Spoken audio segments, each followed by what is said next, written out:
Hello friends, welcome to LDK. So இந்த video என்னுடைய study vlog டே 3. ஓகேங்களா. ஸோ ஃபஸ்ட்டு வந்து என்ன படிக்கணும், அது மட்டும் இல்லாமல் எந்த டைமில் எதை படிக்கணும் அப்படிங்கிறத வந்து நோட் பண்ணி வச்சுக்கிட்டேன். ஸோ இன்னைக்கு கொஞ்சம் டைம் கிடைக்கும் அப்படிங்கிற நம்பிக்கையில். ஸோ அதனால தான். ஸோ நெக்ஸ்ட்டு வந்து பார்த்திங்கன்னா, சப்போஸ் கம்மியான டைம் இருந்துச்சுன்னா மேக்ஸிமம் டைமிங் வந்து போட மாட்டேன். ஓகேங்களா. ஸோ எனக்கு கிடைக்கிற டைமிங் வந்து 2 மணி நேரம் 1 மணி நேரம் இருக்கும். ஸோ அதில் வந்து நம்ம டிவைட் பண்ணி எழுதிக்கிட்டு இருந்தோம்னா இன்னும் கொஞ்சம் லேட் ஆகும்னு சொல்லிட்டு அதை ஓவராலாக பார்த்துட்டு ஸோ படிக்க ஸ்டார்ட் பண்ணிட்டேன். So 12th standard Indian constitution.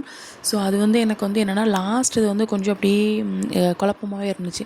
So ரிப்பீட்டாக படிக்க மேபி அது வந்து கண்டிப்பாக மைண்டில் நிற்கும்னு தோணுச்சு. ஸோ அகைன் படிச்சுக்கிட்டே இருக்கணும். ஸோ அதுக்கப்புறம் தமிழில் வந்து கிருஷோபாவில் போட்டிருந்தாங்கல்ல. ஸோ அந்த வீடியோஸ் வந்து நான் வந்து முடித்தேன். ஒருமை பன்மை, அதுக்கப்புறம் இன எழுத்துக்கள் இதெல்லாமே. ஸோ அதுக்கப்புறம் மேக்ஸ் வந்து கொஞ்சம் பார்த்தேன். தங்கம் சார் இதை வந்து ஸ்லோவாக வந்து ஃபாலோ பண்ணிகிட்ருக்கேன். ஸோ ரொம்ப ஸ்பீடாலாம் என்ன போக முடியல. ஸோ கொஞ்சம் ஸ்லோவாக டைம் கிடைக்கும் போது, ஏன்னா ஸ்கூல் இன்னும் ஸ்டார்ட் ஆகலை. ஸோ அதனால் டைம் கிடைக்கும் போது கொஞ்சம் கொஞ்சமாக சம்ஸ் வந்து பார்த்துக்கலாம் அப்படின்னு சொல்லிட்டு நான் அதை ஃபினிஷ் பண்ணேன். ஸோ அப்புறம் இணைய எழுத்துக்கள் சொன்னால, ஸோ இணைய எழுத்துக்கள் இதை பார்த்தேன்.